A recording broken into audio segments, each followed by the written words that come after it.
મિત્રો everyone welcome back to my channel kitchen point. હું છું વિજયાબેન ચાવડા.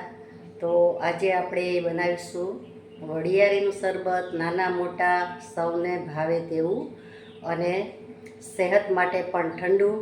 તો ચાલો આપણે બનાવીશું શરબત.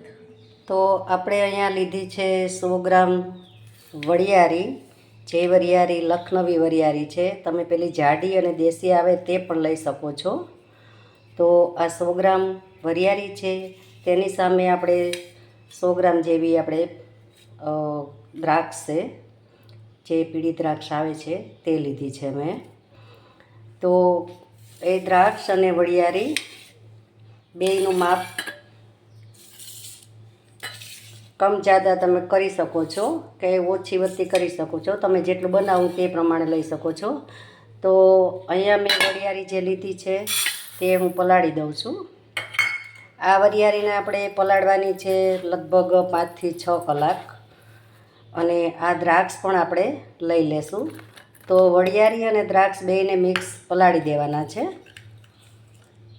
અને આને ઓવરનાઇટ તમે પલાળી પણ શકો છો. તો હવે આપણે લઈ લેશું પાણી. તો જો આપણે એટલું પાણી લીધું છે.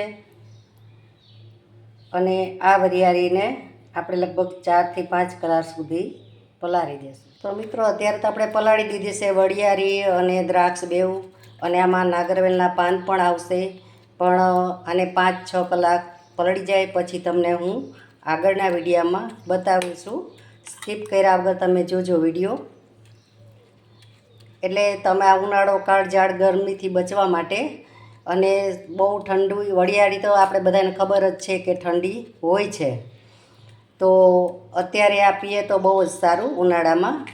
તો આને આપણે 4 થી 5 કલાક સુધી પલાળી અને પછી એની આગળની પ્રોસેસ કરીશું. તો હવે આપણી વરિયાળી પલળી ગઈ છે સરસ રીતે.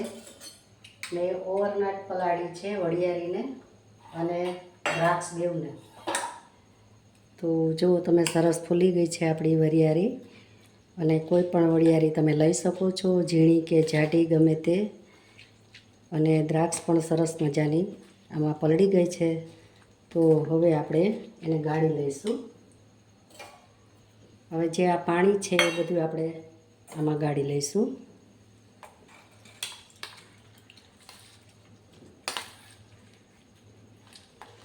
તો હવે આ પાણી બધું ગળાઈ ગયું છે. અને આ દ્રાક્ષ અને વરિયાળી બે મિક્સમાં જ આપણે એને ક્રશ કરી લઈશું. તો આપણે એક મિક્સર જાર લઈશું.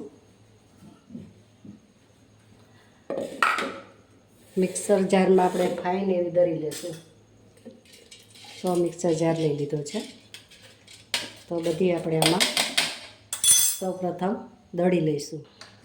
તો અહીંયા મેં નાગરવેલના પાન લીધા છે. તો એને મેં સાફ કરી અને ધોઈ અને લૂછી લીધા છે સરસ મજાના.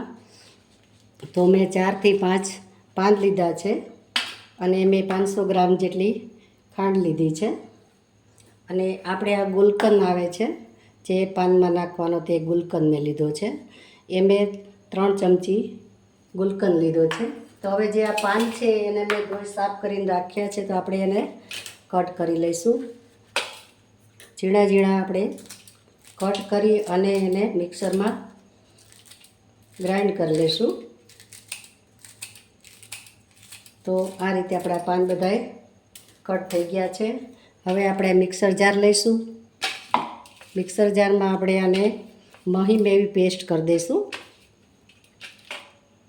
તો આપણું મિક્સરમાં મેં વરિયાળી અને દ્રાક્ષને બેને મિક્સ કરીને દળી લીધી છે. તો તમે જોઈ શકો છો.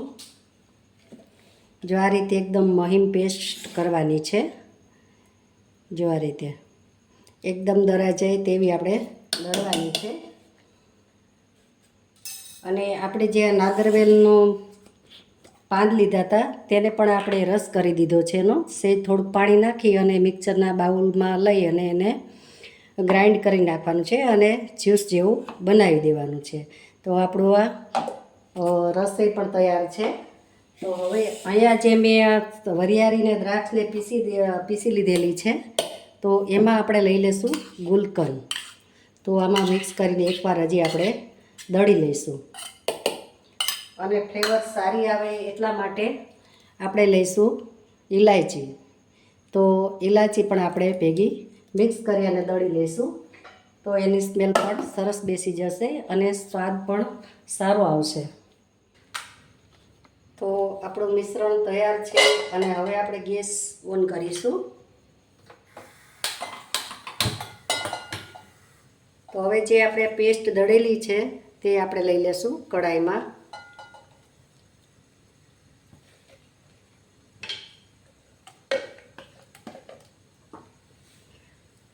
હવે જે આપણે કુકરમાં જે જારમાં જે રહી ગયું છે તેમાં થોડુંક પાણી લઈ અને બધી આપણે પેસ્ટ આમાં ઉમેરી દઈશું અને ગેસને ઓન કરી દીધો છે. તો ઘડીક આપણે ફૂલ ફ્લેમ રાખશું, પછી ધીરી કરી દઈશું.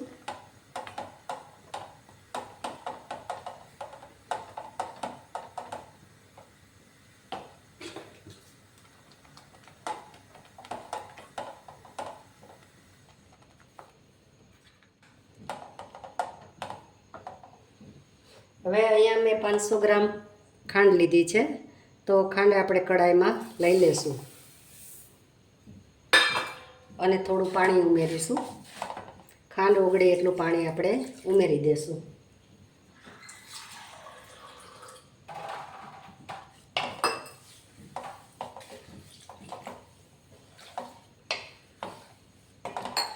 તો હવે આપણે આ ઘટ થઈ જાય ત્યાં સુધી આપણે આને ઉકાળવાનું છે. અને જે પાંદનો રસ આપણે બનાવેલો છે તે પાંદનો રસ પણ આપણે આમાં ઉમેરી દઈશું, એટલે કલર સરસ ઓરિજિનલ આવી જાય અને આપણે સ્વાદમાં પણ બહુ સરસ એવું શરબત બનીને તૈયાર થાય છે. તો જો તમે ઓરિજિનલ કલર સરસ મજાનો દેખાય છે, તમને જોઈ શકો છો. હવે એને ઉકાળીશું આપણે થોડું ઘટ થાય ત્યાં સુધી. અને એકવાર તમે બનાવજો, બહુ સરસ ટેસ્ટ આવે છે આ શરબતનો. તો જરૂરથી તમે બનાવજો. હવે ઘટ થાય ત્યાં સુધી આપણે આને હલાવીશું. આની કોઈ તાર ચાસણી નથી લેવાની, આપણે થોડું ચીપચીપા થાય ત્યાં સુધી આપણે ઉકાળીશું. તમને આગળ હું બતાવીશ. તો આપણું શરબત બનવાયું છે, પણ હજી થોડીક વાર છે. તો ગેસ આપણે થોડોક ગેસની ફ્લેમ છે એ થોડી આપણે વધારી દઈશું.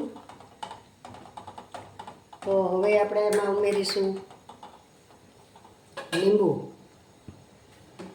તો થોડું આપણે લીંબુ આમાં ઉમેરી દઈશું.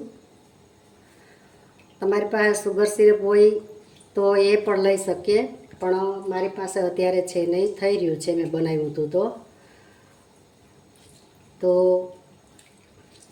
લીંબુ નીચેવાનો રીઝન એ જ છે કે આપણી ચાસણી છે તે જામે નહીં, એટલા માટે. હવે એક ફાડું આપણે લીંબુનો રસ લઈ લીધો છે, હવે એને હલાવી લઈશું. તો જો તમે ઓરિજિનલ કલર કેવો સરસ મજાનો આપણો, કાંઈ પણ કલર નાખ્યા વગર આર્ટિફિશિયલ કોઈ કલર આમાં મેં ઉમેર્યો નથી. તો ગ્રીન એવો સરસ મજાનો કલર આપણે આવી ગયો છે. તો મિત્રો, મારા આ વિડીયોને લાઈક કરજો, શેર કરજો અને સબસ્ક્રાઈબ કરજો અને બેલ આઇકન પ્રેસ કરજો, તો મારા વિડીયો તમને મળે.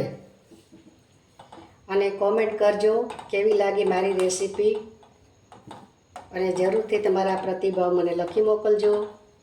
અને કોમેન્ટમાં તમારી જે ગમતી રેસીપી મને પણ દેજો. હું વારંવાર કહું છું, તો એ રેસીપી બનાવી અને હું વિડીયો અપલોડ કરીશ. તો આપણે આને ઘડીક વાર ઉકળવા દઈશું.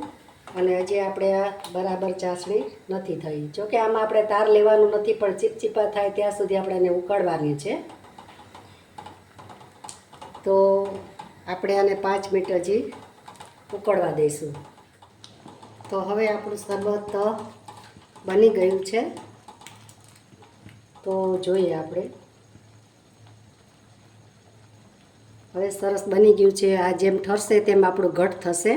તો તમે જોઈ શકો છો આમાં કોઈ તાર લીધો નથી મેં. તો હવે આ સ્ટેજ ઉપર આપણે ગેસ બંધ કરી દઈશું અને આપણે એક વાસણ લઈ અને એમાં ગાળી લેશું. તો અહીંયા મેં આ તપેલી લીધી છે, આ ટોપલો લીધો છે જે આપણે બધું ધોતા હોય અને ગાળતા હોય તો આવો ટોપલો મેં લઈ લીધો છે અહીંયા. તો એમાં આપણે ગાળી લઈશું.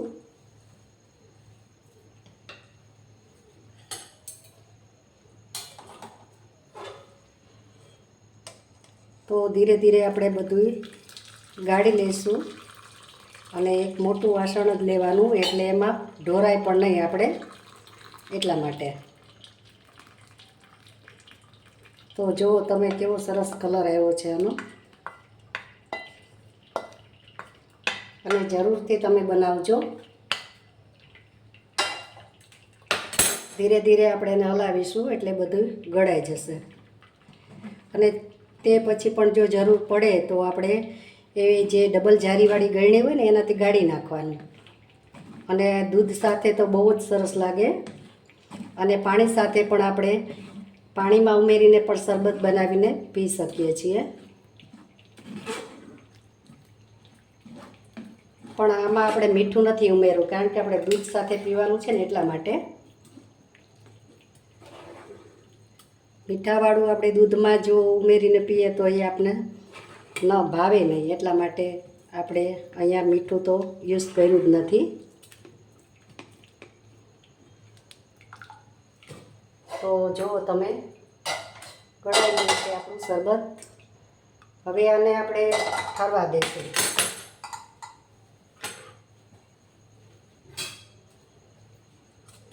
જુઓ આ ઠરશે એમ ઘટ થશે. તો ઠરે પછી તમને હું એની કન્સિસ્ટન્સી બતાવું.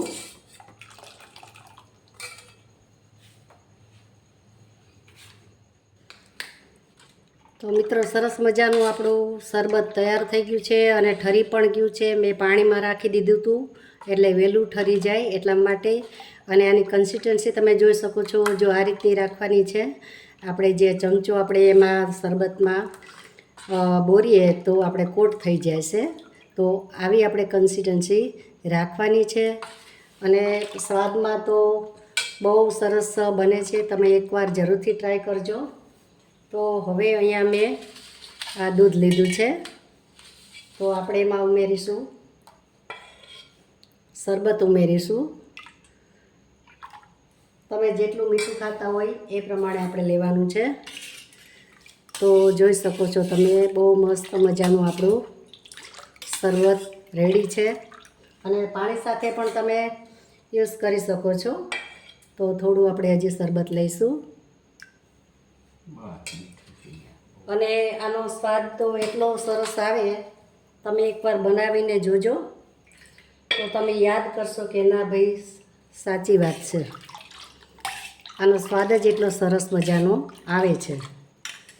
તો હવે અહીંયા આપણે ગુલાબની પાંદડી છે તે લઈશું